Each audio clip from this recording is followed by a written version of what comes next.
It's okay. So good evening. Welcome to Chit and Chat with Josey. Today we have a guest all the way from Nigeria, and I'm talking to you all from Bonn, Germany. Our guest today is Chief Femi Fani-Kayode, the former Minister of Aviation and former Minister of Tourism in Nigeria.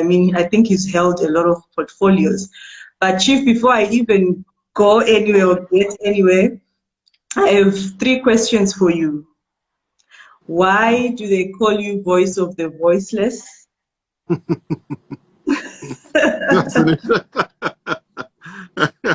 Maybe I say things that others dare not say.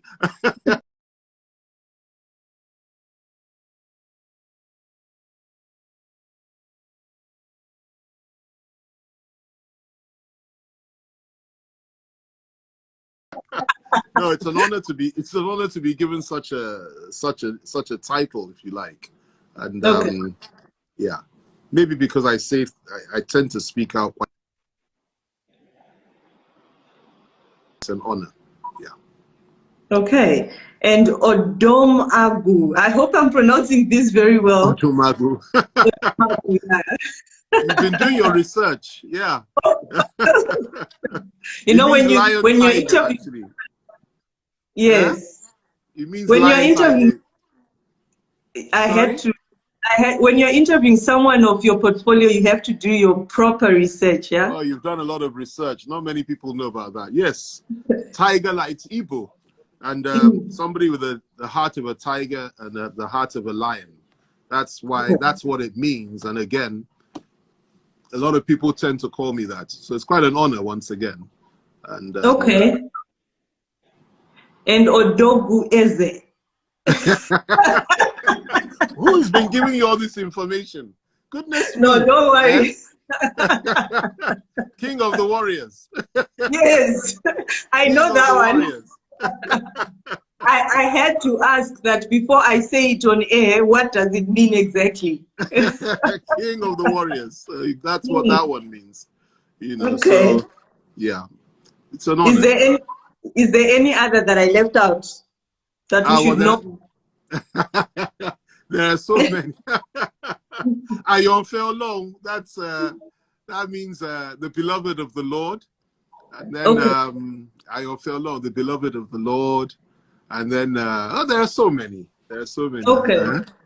And what does Precious call you? That's a secret. Maybe we should ask her. Yes, Precious, what do you call your husband? Come and say. Come on. Come and say. No, this is just a social platform. He's being shy. Don't mind her. She calls me Baba Aragon, Baba Lotana. Okay. Baba Lotana. All right, we won't ask for the bedroom names. This is They call me another one, Akodayo, strange person. That's the Yoruba one. But there are so many, you know. But it's an honor to be recognized. Thank you so much for honoring me. To be on my platform. I really appreciate. My pleasure. But before we get on, yes, sorry. Before we get on to serious business, who exactly is Chief Femi Fani-Kayode? Where were you born? Where did you grow up? Where did you go to school? Well, I was born in Lagos, Nigeria, 16th October 1960. And I went to school from the age of 7. I was at school in the UK. I went to prep school there, Homewood House in Langton Green, Tunbridge Wells, Kent. From there, I went to Brighton College. And then from there, I went to a school called Harrow School, which in my view is the best school in England. And then went to Kelly College in the West Country. From there, I went to University of London, SOAS, School of Oriental and African Studies, where I did my first degree. Then I went to Cambridge University after that, where I did my second degree. My father had been to Cambridge. My grandfather was at Cambridge. All studied law. My older brother was at Cambridge, and my great-grandfather was at Durham University many years ago. After doing Cambridge, I came back to Nigeria, did the Nigerian bar. I was called to the bar, worked in my father's law firm for a number of years, which until I was made a full partner. Fanika didn't show me more. And then after that, I went into, was there for a number of years. Then I went into politics around 1991, thereabouts. And that's where my political career started. And I've been quite active in not just politics, but writing. I write essays on current affairs. I've been doing that for almost 20, 30 years now. I write poems, which is something that is very important to me. I love literature. I love history. These are things that I consider to be a pleasure. But I feel passionately about my country, passionate about what's going on in the country. And I've been at it, if you like, for a number of years. I went to Bible college in 1993 in Accra, Ghana. And I was there for 2 years where I did a degree in theology. And then I came back to Nigeria, joined NADECO, which was a movement to enthrone somebody called MK Abiola, who had won an election and had been, deprived of his mandate. And I joined NADECO, and unfortunately I came back to Nigeria in 95, but I had to go back into exile because, I was one of those they wanted to arrest at that time. So I went back to Ghana, stayed in Ghana up until the year 2000, and I believe it was 2000, when I came back to Nigeria, met with President Olusegun Obasanjo around 2001, and I was with him from that point, more or less every other day, up until the time that we did the election in 2003. I joined his government. I was a spokesman, special assistant on public affairs, and I spoke for him. I defended him and went after his enemies. A difficult job. Did that for 3 years. Then I became Minister of Culture and Tourism. Then I was redeployed to aviation. After aviation, we left office in 2007. 2007, up to date, I've been very active in the ranks of the opposition. And I've been very active in a number of areas in terms of public commentary and so on and so forth. And of course, in 2015, because you were one of those that came to Nigeria as one of the international observers, international journalists that interviewed us for the 2015 campaign when I was spokesman for President Jonathan's campaign organization. And we fought a very hard election, if you remember, at the time. And I was deeply involved in that. And then after that, of course, we lost the election, unfortunately. And virtually everything I said would happen if we lost ended up happening. And here we are 5 years later, and going through the tribulations and trials that we're going through in this country, of which there are very, very many. So that's and the last 5 years I've spent more or less leading or being one of those that leads the opposition, the leader of the resistance, one of those that has been very vocal and very committed to ensuring that this government is kept on its toes and to ensure equity and justice in our country. And I'm also committed to ensuring that this government and this president is eventually voted out together with his party. And I've had a lot to say over that period of time. Don't go fast. We still want to know about you. So what is your normal day like? My normal day? Well, we've been locked down for the last 1 month or so. Unfortunately, of course, which is a real problem for the whole world, really. So normalcy there's a new norm now, which is that everything happens from home, which in a way is not too bad because I spend a lot more time with my beautiful family, my wife, my children. And of course, I have 9 children now. Five beautiful daughters and 4 very handsome sons, So, and all the older ones live abroad. But my sons are here with me, with my wife. So when you ask what my day is like, under lockdown, very quiet.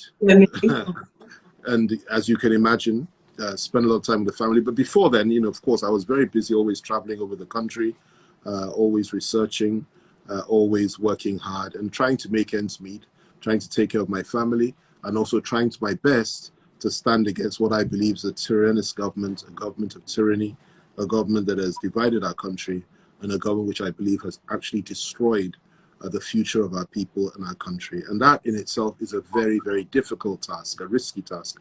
I've been locked up a number of times. I've been persecuted. I've suffered a lot. But, all things count for good. We count it all as joy. I'm a man of faith. I'm a man of strength.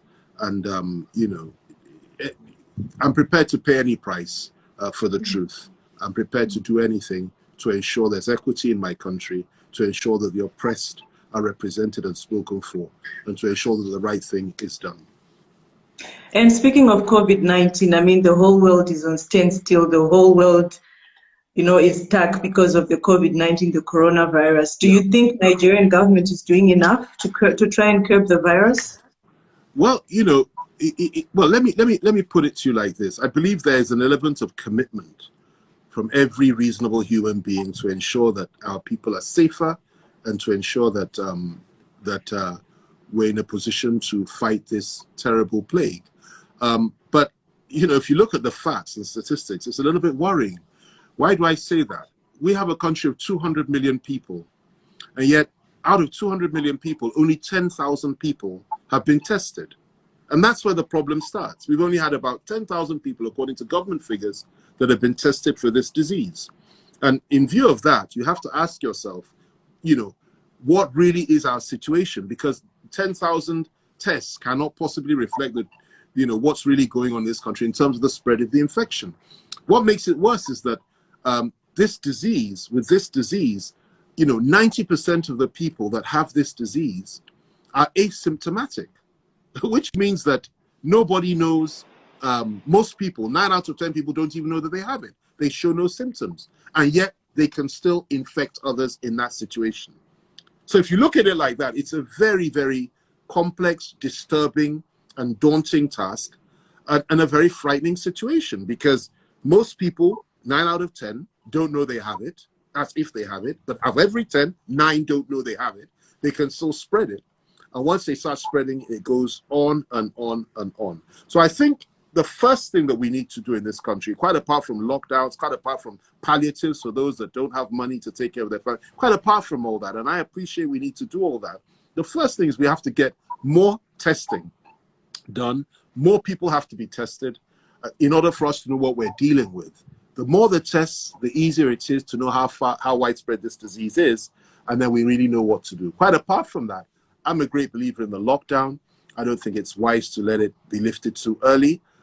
Social distancing, ensuring that we keep ourselves clean, we sanitize, and all those things.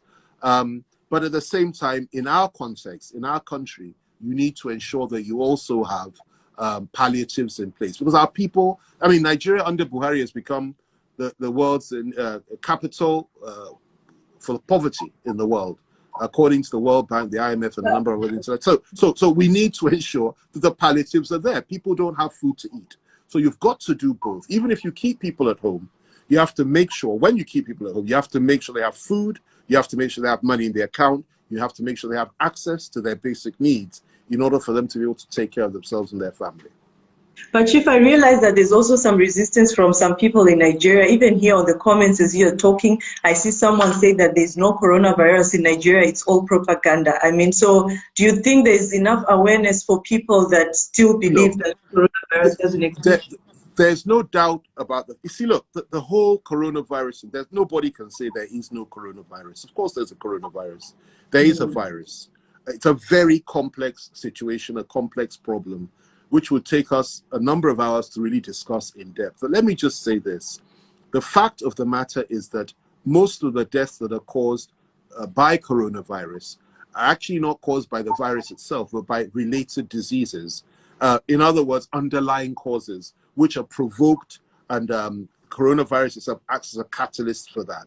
So what you're dealing with is a disease that takes people's lives, and they may die from different things because they're in a weakened situation, breaks down the immune system, and they begin to die like flies. And it's a very real problem. So it's real and it's there. And the way to fight it is to, one, identify what you're dealing with, two, ensure that there is social distancing, three, ensure you do have lockdowns, four, ensure that people are taken care of, and five, be very sensitive to the fact that this is an extremely dangerous thing. And my greatest fear is that, because if you look at what's going on in places like Kano in Nigeria, where literally I'm told that one person began to spread it amongst a number of others, and people people have been dying like flies there. That is the sort of template that we need to avoid, and we need to ensure must not or does not happen in this country. And And I hear that, and yeah, I hear that physicians have also absconded in Kano. indeed, they say 70% of doctors have left, have run away from Kano.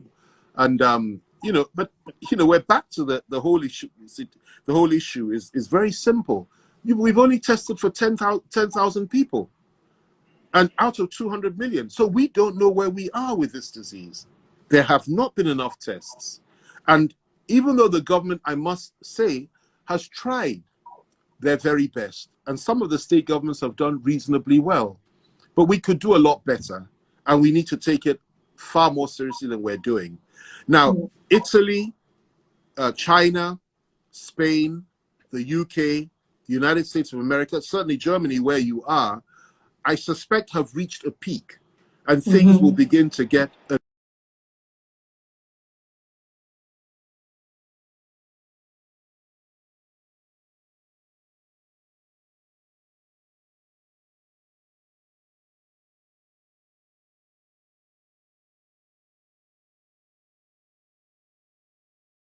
that will save the world from this plague. I'm not a conspiracy theorist, but I'm a realist, and I'm well read, and I'm well exposed, and I understand the way the world system works, and I'm smart enough to understand that it's not everything that you see. You don't, you know, it's not what you see. That's not what you get. There's a lot more to this than meets the eye. The whole issue of the virus itself, how it came about, the purpose of the virus, what is the reason, how come those that created it, and I don't believe it came from animals, I believe it had some kind of human input in terms of creation. I believe it was an affliction that was unleashed on the world from China. I also happen to believe that those that did this had a purpose, and I happen to believe, I mean, many may not share this view, I happen to believe that the real reason for this evil virus that's being spread all over the place, and those that created it knew it would be spread all over the place, is to pave the way for this, you know, super magic vaccine, which will now be applied to everybody. And that in itself will be a challenge. Now, I don't, you know, it's an area that if we went into, it's a very deep area. But the vaccine itself, if you look at the history of vaccinations throughout Africa, throughout the world, and what they've done in many parts of Africa over the years, it raises a lot of eyebrows. Now, if you say that this whole thing was created, in other words, a problem was created, and then there's a reaction to that problem from people, oh, we need help, people are dying. And you now say, we need help, that's the reaction. And then the very people that created the problem in the first place are the ones that now come up with a solution. It's called problem, reaction, solution. It's what you call a Hegelian dialectic. You know, and it's well known in certain circles. I would suggest you read the works of people like David Icke and so many other people on this, and you will find that there's far more. Now, when it comes to the Gates, the Melinda Gates and so on and so forth, she made a statement which I consider to be something that was not so much out of concern, but was a pronouncement in the realm of the spirit. It was a prophetic statement which needed to be cancelled. She said she sees lots and lots of dead bodies all over Africa. And she said this at a time when the disease was not so rampant in Africa, but was rampant everywhere else. And her husband had said a couple of years earlier that that this disease was coming. He literally predicted it. He said it would exactly what happened. He said it was going to happen, and so on and so forth. And you know, such things, there's far more to it than meets the eye. And it's important that those of us that are believers counter such statements and say that may well be mentioned. But the scripture says, who is he that saith the thing that shall cometh to pass, when the Lord God of hosts has commanded it not? Africa may be vulnerable. Africa may be poor. Africa may be difficult to administer. Africa may be seen as the backwoods of the entire world, where people can be treated as guinea pigs and people can die like flies and nobody cares. But Africa still has God. And we reject that. We reject this idea that our people will die like flies, even if that is the plan and that is the agenda. We're praying people and we believe in God, and we reject that. And I believe that God will stand for us and see us through, no matter what the intentions of anybody might be. And I might add this. Those that say such things, when they're not believers, they don't believe in God. Some of these people are total atheists. You have to, and self-proclaimed atheists, you know, and you have to understand where they're coming from. who they're working for, what their agenda is. It's when you've done the research on that and what their history is.